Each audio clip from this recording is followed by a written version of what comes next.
Hello everyone.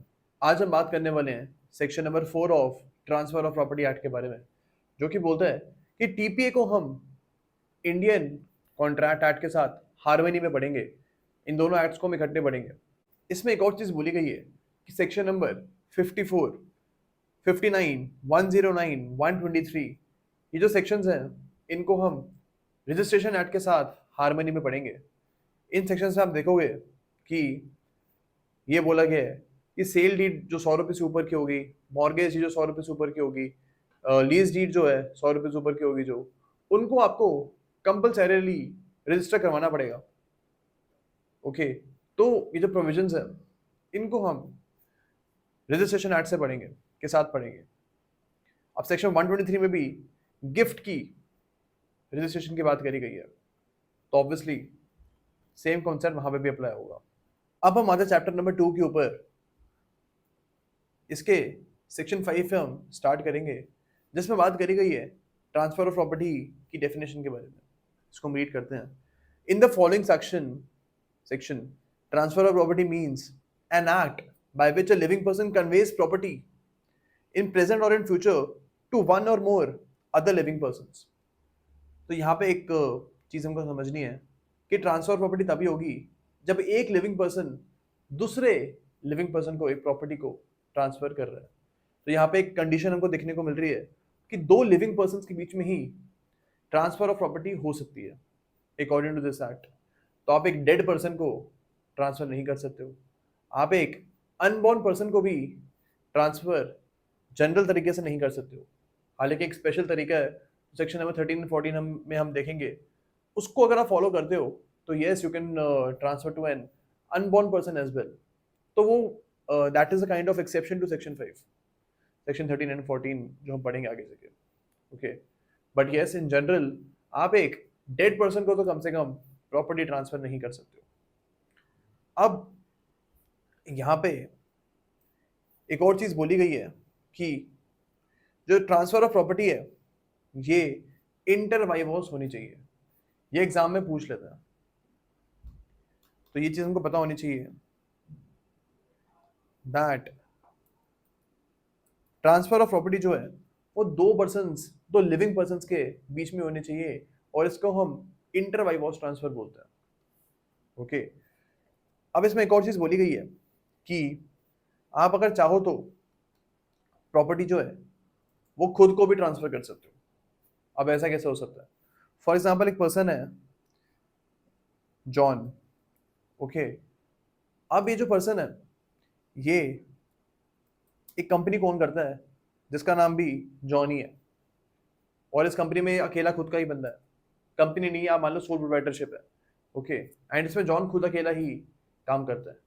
अब John जो individual person है वो अपनी सोल प्रोप्राइटरशिप वाली फर्म को जो है कोई भी प्रॉपर्टी ट्रांसफर कर सकता है।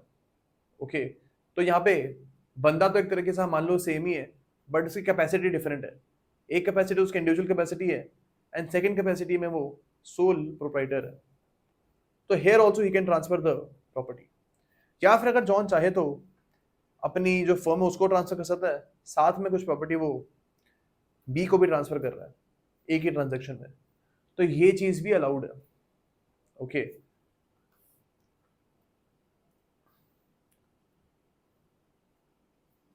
अब इसमें एक और चीज बोली गई है कि लिविंग पर्सन में हम कंपनी को भी या फिर association and body of corporation इनको भी इंकॉर्पोरेट कर सकते हैं, इनको भी इंक्लूड करेंगे। तो यानी एक कंपनी को भी आप ट्रांसफर ऑफ प्रॉपर्टी कर सकते हो, और कंपनी जो है वो आपको भी कोई भी ट्रांसफर ऑफ प्रॉपर्टी कर सकती है। उसको हम एक आर्टिफिशियल पर्सन का दर्जा देते हैं एक कंपनी को। एक्चुअली में तो उसकी कुछ ह्यूमन जैसी करेक्टरिस्टिक्स होती नहीं है कंपनी की, but from legal point of view उसको हम सारे राइट्स देते हैं जो कि एक पर्सन को मिलते हैं। तो ऑब्वियसली जो कंपनी है ये सूट फाइल भी कर सकती है, या इसके खिलाफ भी आप सूट फाइल कर सकते हो, या फिर इसको आप ट्रांसफर भी कर सकते हो प्रॉपर्टी, और इससे आप ट्रांसफर करवा भी सकते हो। तो all these things a company can do. अब इसमें हम आते हैं सेक्शन नंबर 6 के ऊपर, जो कि प्रीलिम्स के हिसाब से काफी इंपॉर्टेंट है। इसमें बोला गया है कि कौन सी प्रॉपर्टीज जो हैं उनको आप ट्रांसफर नहीं कर सकते हो, कौन से सर्कमस्टांसेस हैं जहां पे आप ट्रांसफर ऑफ प्रॉपर्टी नहीं कर सकते हो। इसका ए बोलता है कि अगर आपके पास प्रॉपर्टी इनहेरिट करने का सिर्फ एक चांस है तो उस चांस के बेसिस पे आप प्रॉपर्टी को ट्रांसफर नहीं कर सकते हो।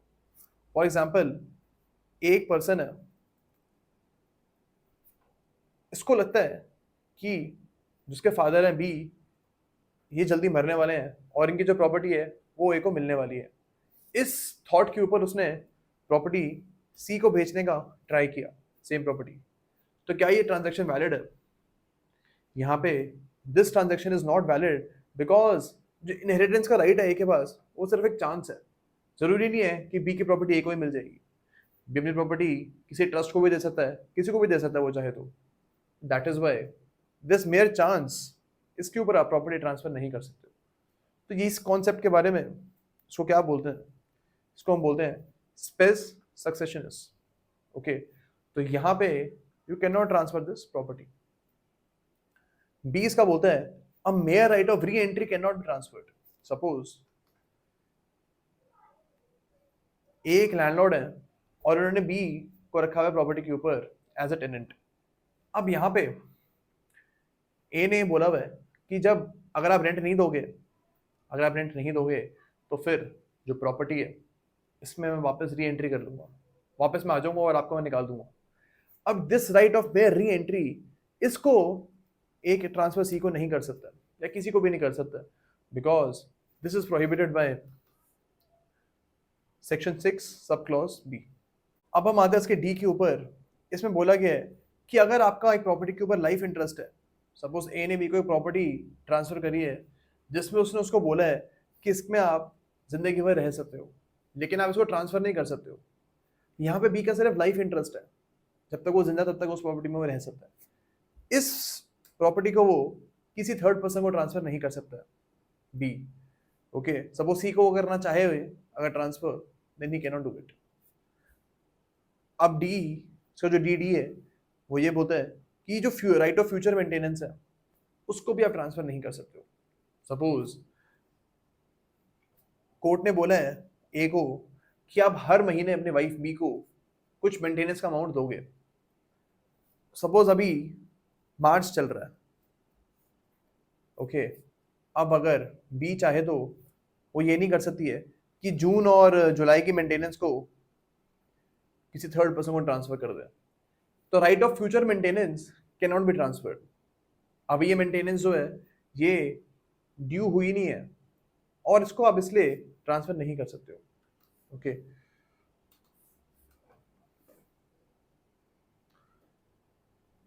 अ mere right to sue can not be transferred. अब इसमें सपोज ए एक पर्सन है जो अपने घर पे रह रहा है और बी ने इसके घर को आगे डैमेज कर दिया है। अब यहाँ पे ए का राइट बनता है sue करने का बी को, सिर्फ इस मेयर राइट टू sue को वो ट्रांसफर नहीं कर सकता है। ओके, ए जाके ऐसा नहीं बोल सकता है सी को कि भाई मेरे बिहाफ पे आप सूट को फाइल कर दो एंड जो भी आपको डैमेज मिलेंगे बी से जब आप केस को जीत जाओगे वो आप खुद ही रख लेना। ऐसा ट्रांजैक्शन ए सी के साथ नहीं कर सकता। अब हम आते हैं एफ के ऊपर। ये बोलते हैं कि पब्लिक सैलरी पेंशन जो होती हैं पब्लिक ऑफिसर्स की, उनको आप ट्रांसफर नहीं कर सकते हो। यानी कि जो सोल्जर है वो ऐसे नहीं बोल सकते हैं कि आगे जाके जो भी मेरी सैलरी आएगी वो आप रख लेना। तो जो उनकी सैलरीज वगैरह है उनको आप ट्रांसफर नहीं कर सकते हो। इसमें एक और चीज़ बोली गई है कि जो पब्लिक ऑफिस है उसको भी आप ट्रांसफर नहीं कर सकते हो। सपोज ए ऐसा नहीं बोल सकता है कि आज मैं आईएएस ऑफिसर हूँ, ये मैं अपना जो right to become an IAS officer है ये बी को ट्रांसफर कर रहा हूँ। ऐसा नहीं हो सकता है। कोई पब्लिक ऑफिस की पोजीशन आप ट्रांसफर नहीं कर सकते। अब इसका जी जो बोलता है जो स्टाइपेंड्स मिलते हैं हमारे मिलिट्री को, नेवल एयरफोर्स के बंदों को, उनको भी आप ट्रांसफर नहीं कर सकते हो। ओके, तो एक्चुअली जो हमारे सोल्जर्स हैं उनके लिए स्पेशल प्रोविजन हमारा जी बना हुआ है। तो जो सोल्जर वाला एग्जांपल है वो हम एफ में नहीं ले सकते हैं। एफ में हम बाकी के जो पब्लिक सर्वेंट्स हैं उनका एग्जांपल ले सकते हैं कि वो अपनी सैलरी किसी थर्ड पर्सन को ट्रांसफर नहीं कर सकते। ओके, अब हम आते हैं इसके एच के ऊपर। ये बोलता है कि अगर आपने जो ट्रांसफर की है वो किसी अनलॉफुल ऑब्जेक्ट या कंसिडरेशन के लिए की है, ओके, इन दैट केस आप उस प्रॉपर्टी को ट्रांसफर नहीं कर सकते हो, बिकॉज आपकी जो कंसिडरेशन है वही अनलॉफुल है, ओके। अब इसके हम सब क्लॉज आई पे आते हैं। ये बोलता है कि अगर आप एक टेनेंट हो और आप एक प्रॉपर्टी में रह रहे हो तो आपके पास ये राइट नहीं है कि उस प्रॉपर्टी को आप बेच दो जाके। सपोज बी एक टेनेंट है जो एक ही प्रॉपर्टी में रह रहा है एंड जो घर के पेपर्स हैं वो गलती से घर के अंदर ही पड़े हुए हैं और बी वहां पे रहने लग गए। अब यहाँ पे बी जो है उस प्रॉपर्टी को ट्रांसफर नहीं कर सकता है because he is not the owner of that house and इसलिए उसके पास राइट भी नहीं होगा ट्रांसफर करने का। तो यही हमारा सेक्शन नंबर 6 बोलता है। इसको हमने बहुत इजीली एग्जांपल्स के थ्रू समझ लिया है एंड ये जो कॉन्सेप्ट्स हैं ये आपको याद रखने हैं, ये एग्जांपल्स जो हैं ये आपको याद रखने हैं एंड एग्जाम में आप कोई भी क्वेश्चन आएगा रिगार्डिंग सेक्शन नंबर 6 वो आप कर सकते हो। इसका जो पेट क्वेश्चन है वो यही बनता है कि कौन से सब क्लॉज में सेक्शन 6 के स्पेस एक्सेशंस की बात हुई गई है। वो हमने पढ़ा है कि सब क्लॉज ए में इस कॉन्सेप्ट के बारे में बात हुई गई है कि a mere right of a mere chance of getting a property cannot be transferred। अब सेक्शन 7 पे हम आते हैं। इसमें बात करी गई है that who all are competent to transfer a property। इसको हम रीड करते हैं। Every person competent to contract and entitled to transfer property or authorized to dispose of the transferable property not his own is competent to transfer such property wholly or in part, absolutely or conditionally। अब इसका क्या मतलब है कि suppose एक person है ए जो एक प्रॉपर्टी के ओनर है तो ऑब्वियसली वो पर्सन प्रॉपर्टी को ट्रांसफर कर सकते हैं।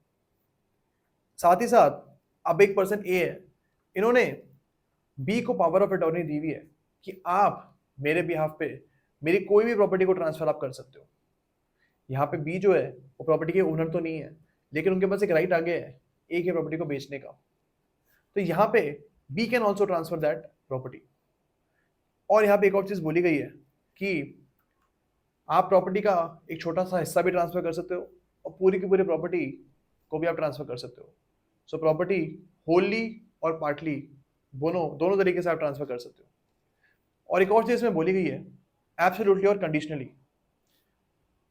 अब जो प्रॉपर्टी है ये बिना किसी कंडीशन के भी आप ट्रांसफर कर सकते हो, या फिर अगर आप चाहो तो ऐसी कंडीशन लगा सकते हो। सपोज ए बी को ट्रांसफर कर रहा है प्रॉपर्टी बट साथ में कुछ कंडीशन लगा रहा है कि बी को कुछ काम करने पड़ेंगे तभी उसको वो प्रॉपर्टी मिलेगी। तो these conditions can also be imposed upon B. अब हमको एक चीज इसमें याद रखनी है कि जो भी कंडीशंस है ना सेक्शन नंबर 7 में वो अनलॉफुल नहीं होनी चाहिए, उसको टीपीए के रूल्स को फॉलो करना पड़ेगा। अब हम आगे बढ़ेंगे उन कंडीशंस के बारे में जहाँ पे वो कंडीशंस अपने आप में वॉइड है, उनको फॉलो करने की जरूरत नहीं है। सेक्शन नंबर 10 में हम देखेंगे वो।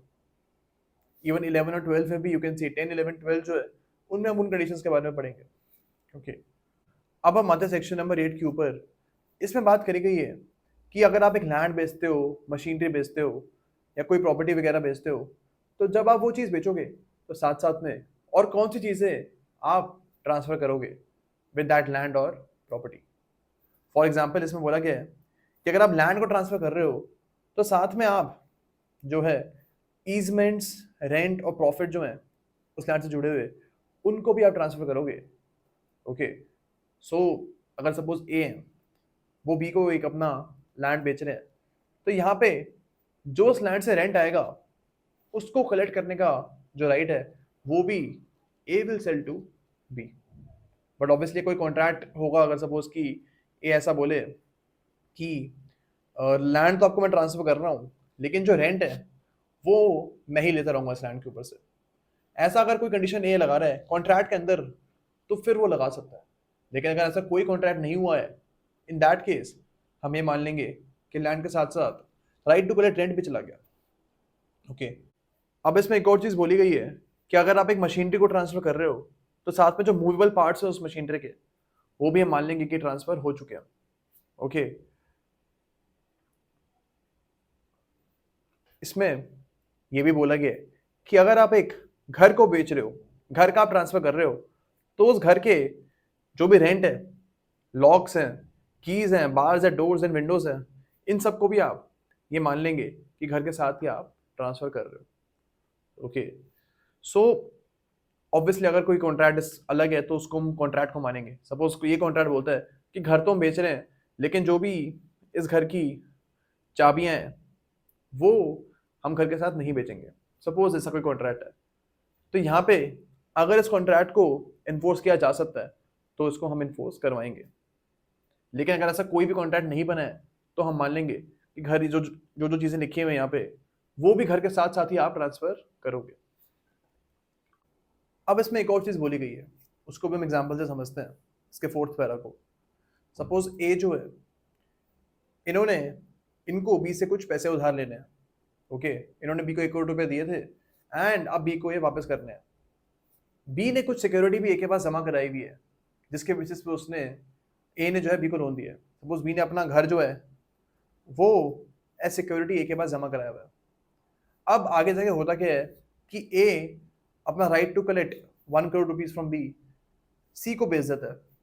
यानी कि अब जो 1 करोड़ रुपए हैं वो बी सी को देगा, ए को नहीं देगा।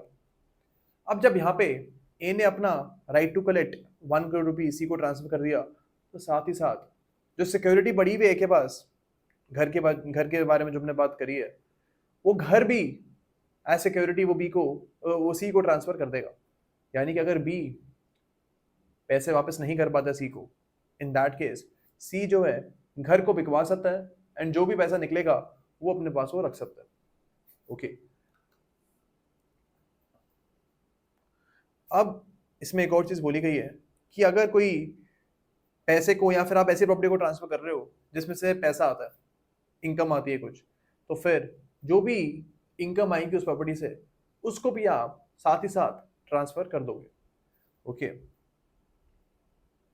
बट ऑब्वियसली जो इनकम ट्रांसफर से पहले जनरेट हुई है उसको आप ट्रांसफर नहीं कर रहे हो, वो आप ही के पास रहेगी। लेकिन ट्रांसफर के बाद जो भी इनकम आएगी उस प्रॉपर्टी में से निकल के, वो आप ट्रांसफर कर दोगे। ओके, अब हम आते हैं सेक्शन नंबर 9 के ऊपर।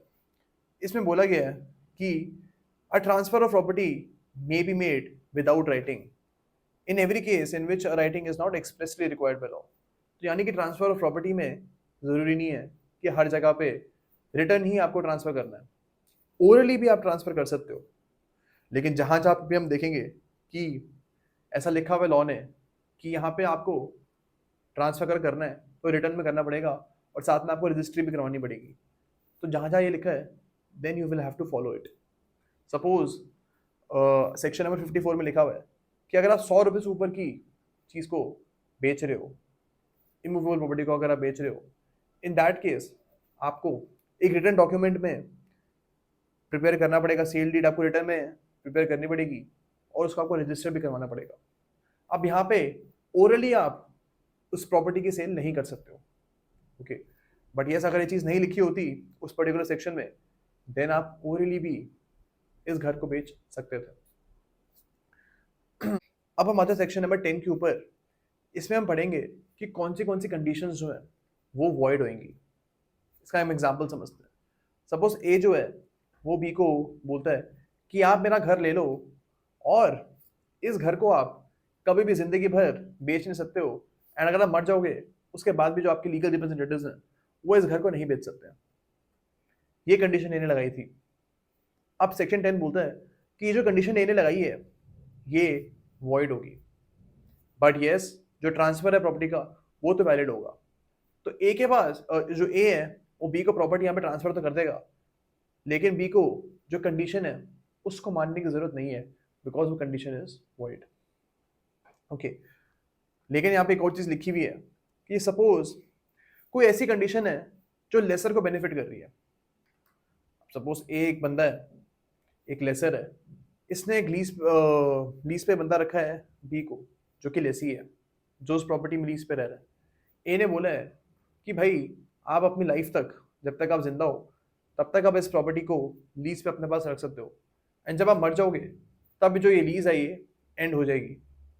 ओके, ए ने एक और कंडीशन लगाई है कि जब तक ये लीज चल रही है तब तक आप इस प्रॉपर्टी को बेच नहीं सकते हो। तो यहाँ पे जो ये कंडीशन इन्हें लगाई है, दिस कैन बी इन्फोर्स्ड और ये वैलिड रहेगी, एंड बी जो है इस प्रॉपर्टी को सेल नहीं कर पाएगा। ओके, अब हम इसके एक और एक्सेप्शन के ऊपर आते हैं। इसमें बोला गया है कि सपोज एक पर्सन है, ये अपनी वाइफ बी को एक प्रॉपर्टी ट्रांसफर कर रहे हैं एंड उसके ऊपर एक कंडीशन लगाई है बी ने, सॉरी ए ने, कि बी जो वाइफ है she can not transfer this property जब तक कि मैरिज उनकी चल रही है। एक और कंडीशन है इसमें सेक्शन 10 में कि ऐसी जो वुमेन है ये हिंदू, मुस्लिम या बुद्धिस्ट नहीं होनी चाहिए। तो मतलब अगर वाइफ जो है वो हिंदू, मुस्लिम या बुद्धिस्ट है तो फिर उसके ऊपर ऐसी कोई कंडीशन आप नहीं लगा सकते हो कि मैरिज के दौरान आप इसको ट्रांसफर नहीं कर सकते। ओके, तो ये थोड़ा ज़्यादा तेज बोल दिया मैंने, बट एनीवे तो हमको क्या समझना है इसमें। फॉर एग्जाम्पल ये जो बी है,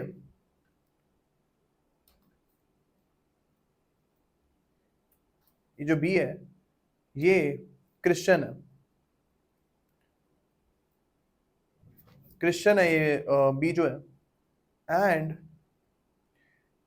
इनको इनके ऊपर रिस्ट्रिक्शन लगाई हुई है इन्हें कि आपको मैं प्रॉपर्टी ट्रांसफर तो कर रहा हूँ लेकिन जब तक हमारी मैरिज चल रही है तब तक आप इस प्रॉपर्टी को ट्रांसफर नहीं कर सकते। तो दिस कंडीशन इज वैलिड। लेकिन यही क्रिश्चियन की जगह हिंदू मुस्लिम हो जाती तो फिर ये कंडीशन इनवैलिड हो जाती।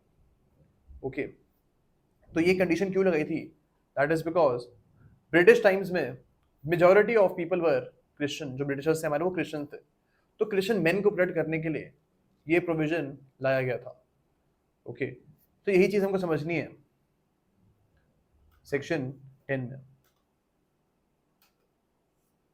अब जो हमारा सेक्शन 10 है इसकी पॉलिसी यही है कि सरकार ज़्यादा से ज़्यादा स्टैम्प ड्यूटी चाहती है, बिकॉज प्रॉपर्टी अगर बिकेगी तो सरकार को टैक्स मिलेगा हर बार जब वो बिकेगी। ओके, तो अगर प्रॉपर्टी एक ही बंदे के पास जिंदगी भर रह जाएगी और उसको बेचने का राइट ही नहीं होगा तो फिर सरकार को इसके ऊपर बहुत नुकसान होगा, बिकॉज प्रॉपर्टी बिकेगी नहीं तो सरकार स्टैम्प ड्यूटी भी कलेक्ट नहीं कर पाएगी। तो इसी चीज को प्रिवेंट करने के लिए हमारा सेक्शन 10 इनैक्ट हुआ था। ओके, तो यही हमको सेक्शन नंबर 10 में समझना है। अब हम आते सेक्शन नंबर 11 के ऊपर। इसमें ये बोला गया है कि अगर आप कोई अनरीजनेबल कंडीशन लगाते हो प्रॉपर्टी के एंजॉयमेंट को लेके तो वो कंडीशन वॉइड हो जाएगी but transfer will be valid. For example एक पर्सन है, इन्होंने बी को बोला है कि आप प्रॉपर्टी तो मैं आपको अपने ट्रांसफर कर रहा हूँ लेकिन इस प्रॉपर्टी के ऊपर आप सिर्फ बार्बर की दुकान ही खोल सकते हो, नहीं होता है ना, उसी की दुकान आप इस लैंड इस प्रॉपर्टी के ऊपर खोल सकते हो। अब बी अगर चाहे तो इस कंडीशन को इग्नोर कर सकता है बिकॉज एक अनरीजनेबल सी कंडीशन है and B can ignore this condition, but जो ट्रांसफर है वो बी को अच्छे से हो जाएगा। That is what section number 11 says कि the unreasonable condition will be void but the transfer will be valid. इसको हम रीड करते हैं। Where on a transfer of property, an interest therein is created absolutely in favor of any person, but the terms of the transfer terent that such interest shall be applied or enjoyed by him in a particular manner। तो यानी उस property को वो एक particular manner में ही enjoy करेगा, ऐसी condition है। He shall be entitled to receive and dispose of such interest as if there was no such direction। तो सेक्शन 11 बोलता है कि अगर ऐसे कोई कंडीशन आप लगा रहे हो तो फिर आप जो ट्रांसफर ही है वो इस कंडीशन को इग्नोर भी कर सकते हैं। ओके, लेकिन इसका जो सेकंड पैरा है वो एक एक्सेप्शन है ऑन सेक्शन नंबर 11। ये क्या बोलता है कि अगर आपने कोई ऐसी कंडीशन लगाई है जो कि उस प्रॉपर्टी की बेनिफिशियल इंजॉयमेंट के लिए, सपोज ए अपनी प्रॉपर्टी बी को बेचता है और उसने बी को बोला है कि जो गार्डन है इसको आप डिस्ट्रॉय नहीं करोगे बिकॉज इस गार्डन की वजह से आसपास का जो नेबरहुड है उनको भी काफ़ी फायदा मिलता है, एक अच्छी हवा मिलती है एंड इसलिए आप इस गार्डन को कभी भी डिस्ट्रॉय नहीं करोगे। तो this condition is valid because ये बेनिफिशियल एंजॉयमेंट के लिए ही है उस लैंड के। अगर गार्डन वहां से हटा दोगे तो लैंड की जो वैल्यू है, प्रॉपर्टी की वैल्यू है, वो भी कम हो जाएगी and that is why you can not actually ignore this condition. B को ये कंडीशन माननी पड़ेगी और अगर वो आगे जाके इस कंडीशन को नहीं मानता है तो फिर जो ट्रांजैक्शन है वो रिवोक भी हो सकती है। ओके, अब हम आते हैं सेक्शन नंबर 12 के ऊपर। ये सिंपल सी बात बोलता है कि अगर ए ने बी को प्रॉपर्टी ट्रांसफर करी है, साथ में उसने ये चीज़ भी कंडीशन एक लगा दी है कि अगर आप कभी भी इंसॉल्वेंट होगे तो मैं इस ट्रांजैक्शन को रिवोक कर दूंगा। इंसॉल्वेंट मतलब दिवालिया डिक्लेयर हो जाओगे आप कभी भी, तो फिर ये ट्रांजैक्शन वॉइड हो जाएगी। ऐसी कोई भी कंडीशन ए नहीं लगा सकता। ओके, तो इवन इफ आगे जाके भी इंसॉल्वेंट हो भी जाता है तो फिर जो प्रॉपर्टी है वापस ए के पास नहीं चली जाएगी, वो बी के पास ही रहेगी। यहाँ पे transfer is valid but the condition will be void. Okay